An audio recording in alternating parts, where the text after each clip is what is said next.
And welcome back, ladies and gentlemen. This is the Steven Talk Soccer podcast. It is your boy, the Don. This is the home, as you guys know, I'll say this every single episode. This is the home of controversial football opinions and takes, and the home of elite football knowledge. However, today we will not be covering such matters that show off my prowess and my knowledge of football. This is more of a new element that I'm tapping into. I got reached out to by this very exciting and up and coming new club from Montreal called Montreal United Football Club. I'm hoping I'm saying that correctly. You can correct me if I'm wrong.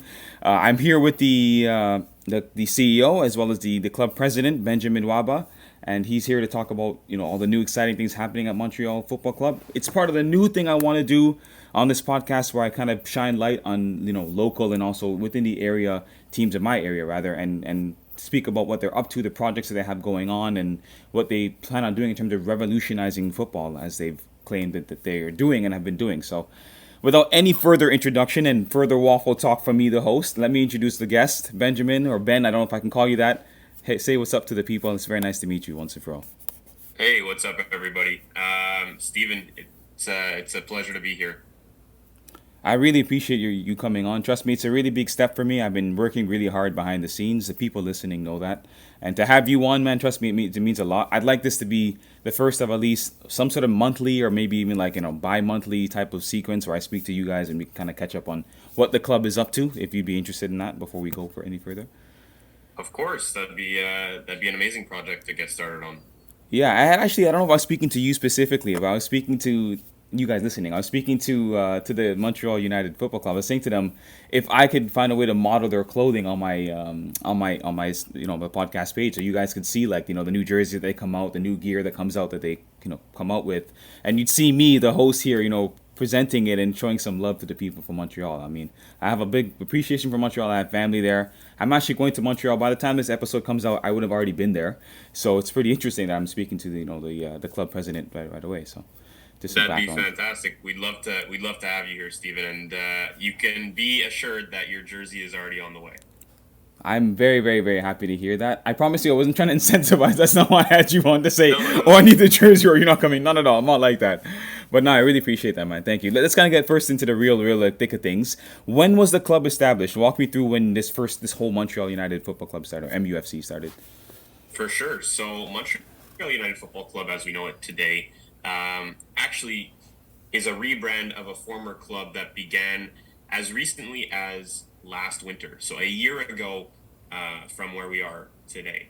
Um, it really just started out with a bunch of buddies who wanted, including myself, who wanted to start a winter team, play in the winter time, because we were all competitive players. We still are, but however, we found ourselves lacking the opportunity to play throughout the winter because we played so much in the summer. So it started out as just 15 guys who wanted to make a winter team.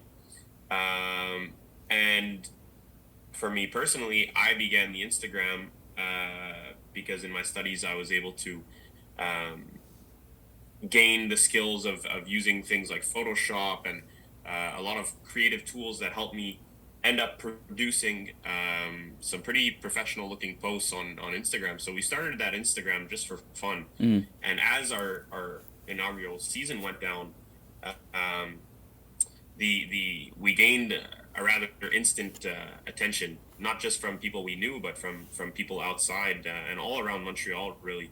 And so it kept growing, and it keeps growing today. But yeah, we're a relatively new club, but our ambitions are high and our projects are strong, and we hope to keep, as we say, revolutionizing football.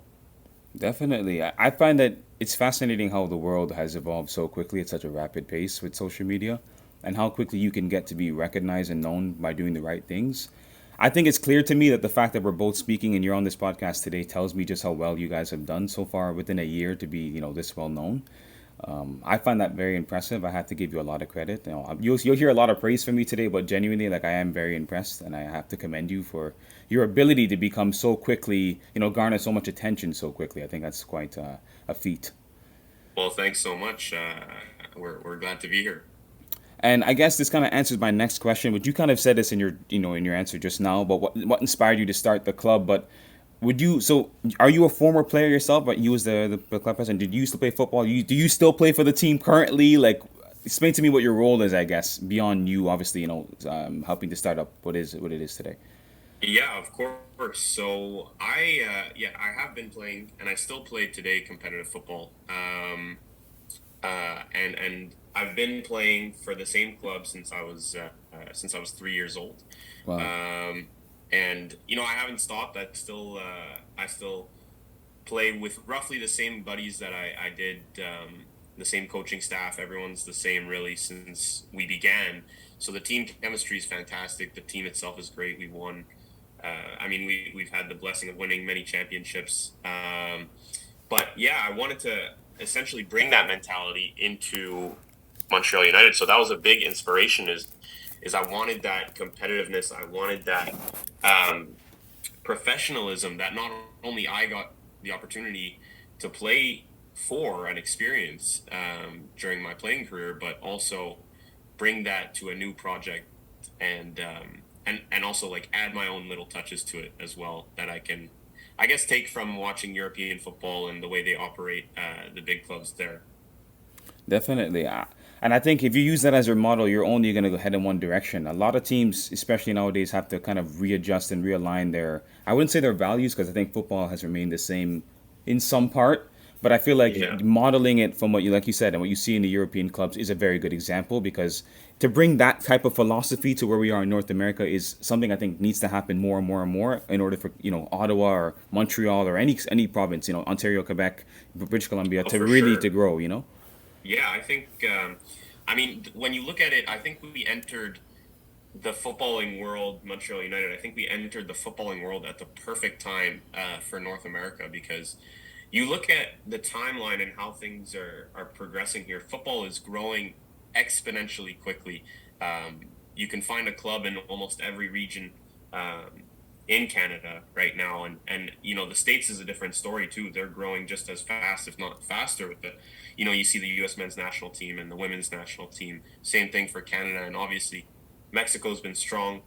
Um, Not only that, but the climax of it all is the World Cup in 2026. So I think our job, in as much as it is growing our own club, Montreal United, we're also doing our diligence in growing football in North America, primarily in the Montreal, Quebec area. But yeah, No, definitely, definitely, definitely. And like you said, you strike or you struck. I guess that's the better English. At the time where the oil and the water just came together, like it's a huge combustion now. Like now is the perfect, perfect, perfect time. I couldn't be. I say this all the time on my podcast. If you didn't know this, Ben, but for me, this is the most honored I've ever been to be a Canadian soccer fan ever. I've been a Canadian my whole life. Obviously, I grew up and born and raised here. But for me to be able hmm to finally say like I can watch my team play in a World Cup is an honor. That's never happened. I'm still too young to know what that's like, so this will be the first time. But it truly is it's something nice to see that we're finally pushing in the right direction in a sport that I love. So for sure. I think we can all say it really. Uh, the Canadian women's national team, I think, were the first to really get it going here. They've had a lot more success within recent history than the men's, but the men's are starting to push now, and I think that obviously started with a big portion of that started with Alfonso Davies, obviously coming out of the academy from the Whitecaps and moving up the ranks to where he is now, starting left back at Bayern. So it just goes to show the value of Canadian footballers and what we could bring to the table. And obviously now, we're about a month away from the 2022 World Cup and Canada is participating. So it just goes to show how far we've come and that there's still a long way there's really no ceiling. So. 100%. I think on that topic, because I promise you, I have many more questions to ask you that centered around the team that you run, the For club that you sure. run. But what do you think Canada's chances are this World Cup? I have a very very pessimistic approach. I want to see if you echo those same feelings.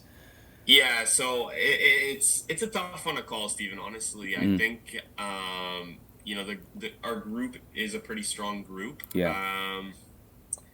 I'm not sure if we can really make it out, if I'm being honest. But I think just the fact that we're there and it's the first time since what did I say, '86. Yeah. It's a great accomplishment in itself. But I think if there's any chance, any team in the group that we can kind of maybe get a win out of, I think it's Morocco for sure. As much as they have Hakimi, we have Davies to match. So hopefully, that's the case, and then we can pull out a win of that one. But I think the only thing that would maybe give us an advantage over Croatia Hmm. is the age gap. We're a lot younger, we're a lot quicker, but also, experience plays a part in it too. So who knows? Maybe Croatia will get a win out of that, but obviously, they have a lot more star power right now than we do. So Yeah. I don't know. It's gonna be a difficult one to judge. That's for sure. Definitely, definitely. I did a whole predictions, and you guys listening will know this as well. I did a whole prediction with my family members. Actually, we all predicted who would come out first and second in each group. So I'll post that at some point. You guys can see, who we have finishing first and second. I'll be honest. I'm a very, very realist when it comes to soccer. Like we can talk about this quickly too, and then we'll get back into Montreal United. But For I'm a sure. big Chelsea fan first of all, so like I know a lot about trials and tribulations of going through times where we should be good but we're not good, and times where we are good but we shouldn't be. So Right. for me, I get that completely. Do you have a team you support that's not I guess Canada or a local MLS team? Yeah, I do. It's kind of a surprising one to many, but I'm a Borussia Dortmund fan. No, that's really cool, man. I like I've that. I've been a Borussia Dortmund guy all my footballing life, I guess. But if we're talking about trials and tribulations here and struggles, I think Dortmund is up there too. We've had a lot of ups and downs, and I think their priority is more or less just selling players and not winning championships, which is kind of frustrating as a fan. But hopefully one day they'll change their philosophy a little bit. For sure. Speaking on philosophy, can you walk me through the philosophy of your club and what you'd say the values and fundamentals of Montreal United would be? For sure. So I think the foundation that we have, the what makes us stand out, I think, Mm. is and the reason that we've within 1 year have grown to become the largest and most well-known non-affiliated club and independent club in Montreal is our philosophy of bringing European professionalism to um, let's say non-professional players.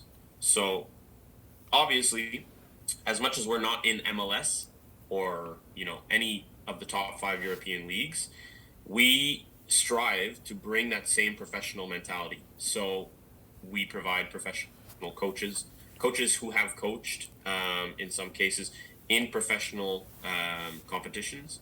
So, for example, we have a Division 1, a Division 2, a Division 3, and two Division 4 teams competing this winter time. Mm-hmm.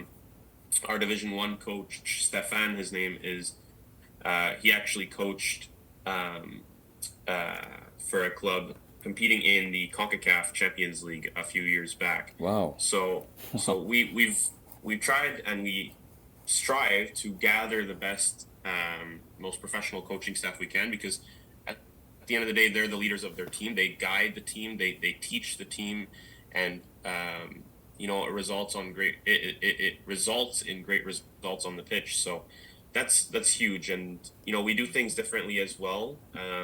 We provide tracksuits. We provide a bunch of stuff. We do a media day where we take we hire professional photographers, um, do pictures, interviews, videos of the players, make them feel like professionals.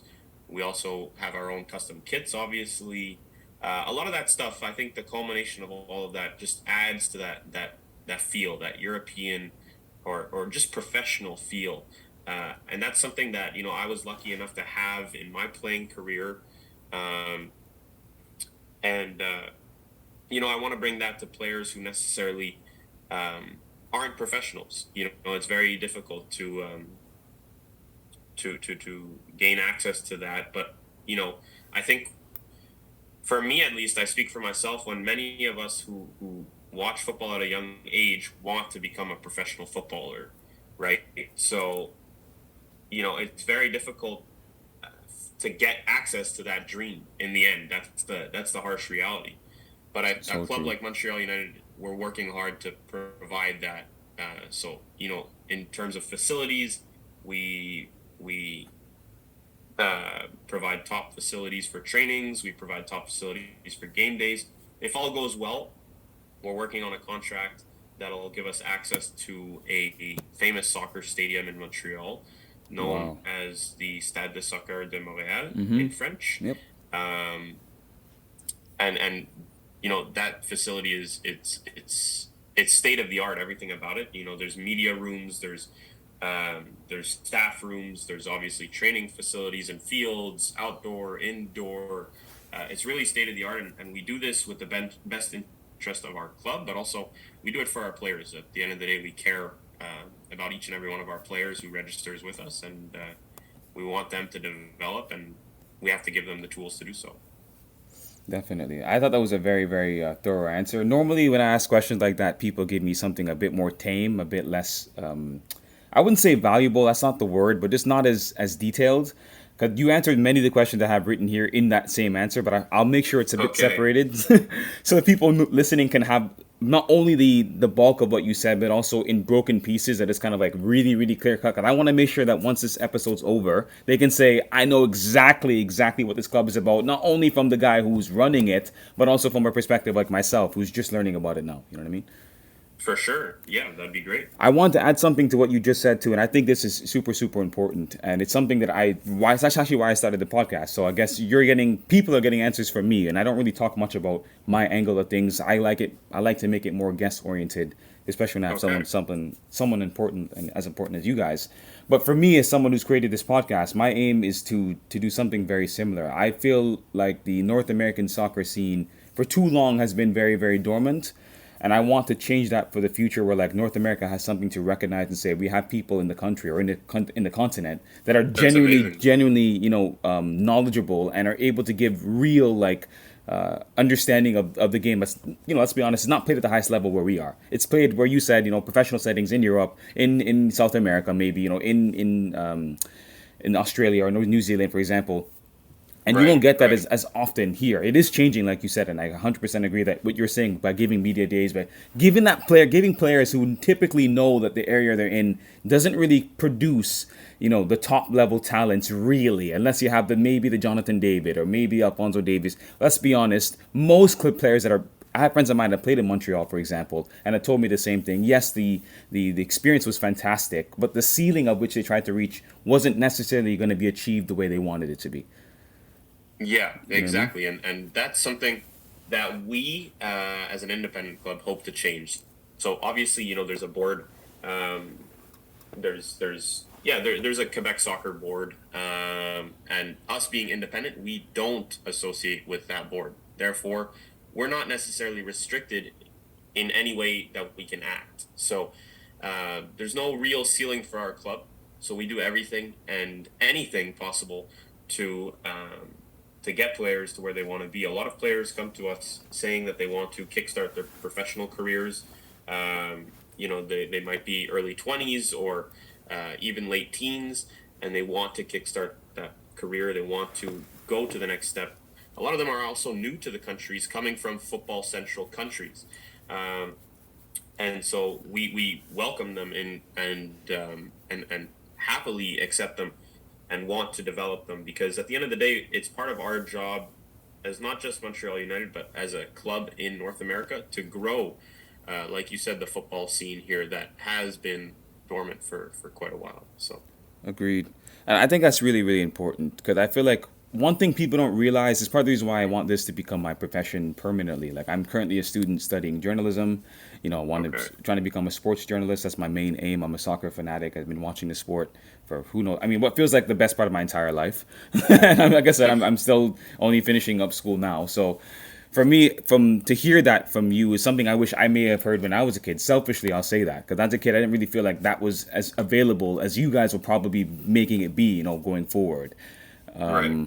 And I know that for me, like when I look at the younger generations that I coach nowadays, I'm very, very happy for them. Like I'm almost like it'd make me shed a tear nearly to see that there really is an outlet. Like there is an avenue for success. It's not like you're going to become a Montreal United great, which would be fantastic. This club's going places, but you could become a Montreal United great and you stop there. Now it's like you could become fantastic or become a legend of this club, and all of a sudden take the next step or next leap to somewhere else that's even what we would both agree as a bigger step Yeah, beyond where you are.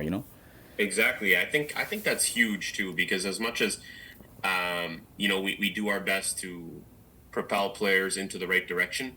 At the end of the day, we are not an MLS club, so we want our players still to get there. And so we've built relationships with clubs like CF Montreal.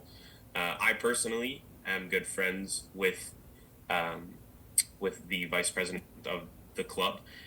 So we would be open and love the opportunity to almost transfer our players there if obviously they're accepted into their academies and whatnot. But we'd love for obviously that MLS to be the next step for our players, and that would really take it over the top. And to do this in 1 year, I think is pretty fantastic, and it's truly a blessing. So 100%.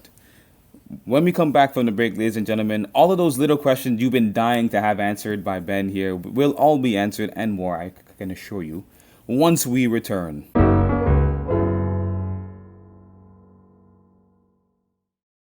And ladies and gentlemen, as you know, this episode has been all about Montreal United Football Club. I will make sure to leave all of their description links and everything. All of their socials will be everywhere. I plan on endorsing this club like it's my own at some point. Hopefully the relationship gets to that stage. that'd But be amazing. no, 100%, man. I'm already enjoying the episode. I hope you guys listening are. I hope you are too, Ben. I think it's going really well. For sure. Just to kind of quickly go over the small little basics. So what's the name of the league that you compete in? Just for for simplicity's sake. For sure. So this winter we'll be competing in a league called the QSL, otherwise known as the Quebec Super League. It is, just for some context, it's a very high caliber league. A lot of other clubs compete in there, and yeah, they offer different divisions, and obviously each division is a different difficulty, but we try to compete in every division possible. And this is really, really random, but please walk me through this. I'll continue the journey of the question, I promise. But I want to know, what would you say is the disparity in skill between the highest level of the club versus the lowest? So we offer a wide range of different teams, all playing in different divisions. Everything from recreational all the way until what is roughly equivalent to a double A, triple A scene. So our Division 1 team would be the equivalent of a triple A team. It's just called Division 1 according to the league. And our Division 4 teams would be the equivalent of a recreational. And then we have everything in between. So whatever fits your skill level best, we have an option for you, and we have the facilities and everything ready for you. So Would you say that you see some players, and I mean, this is I'm not trying to create any controversy. A genuine question. Would you say that you see okay. some development that comes from seeing a player that was once at a lower division that's able to break through a ranks of something higher than where they started? Of course, as I said, we are a relatively new club, so that we haven't had much time to see it. Of course, But still the new. promise is there, and so we're seeing a lot of up and coming talent develop through our club already within 1 year. We've had guys who joined us last summer who are competing this winter as well, who decided to stick around, renew their contracts, and the growth that I've been able to see personally, going to watch some games and training sessions, has been fantastic, and it's been huge. And I think, like I said, that it's fully credited really to their own motivation. They're involved. They're ready. They are hungry for the challenge, and they know the end goal is obviously to make it professional. But also the coaching staff.